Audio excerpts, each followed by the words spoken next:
The continuing saga at Galesburg-Cottage-Hospital, a now terminated nurse says she was lied to about who her real employer was.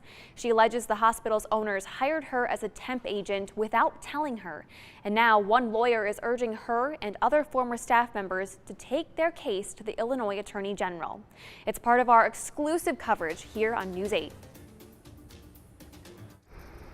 In the days after Galesburg Cottage Hospital's closure, employees are realizing there may be more to their termination than they originally thought. We spoke to one nurse who was fired the day after Cottage shut down. We're keeping her identity secret, but she's one of dozens that were apparently hired to work at the hospital last year. She was hired in the summer of 2021 and told she'd be working at and for Galesburg Cottage Hospital. In fact, it's what all of her paperwork says as well. When she was offered the job, she got this packet from the hospital's HR department. Everything, from the logo at the top of the page to the wording throughout, says she'd be employed through Cottage. But after being terminated, she was suddenly sent this proof of claim form in the mail. That was when she began to realize things weren't right. The only employees that were supposed to receive this claim were those hired under the Knox Clinic Corporation. That's the separate business associated with Cottage, but owned by the same family that runs the hospital, the Sharmas.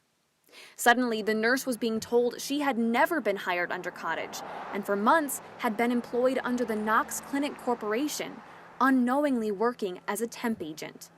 All of us thought we were working at Cottage, not the clinics, she told News 8.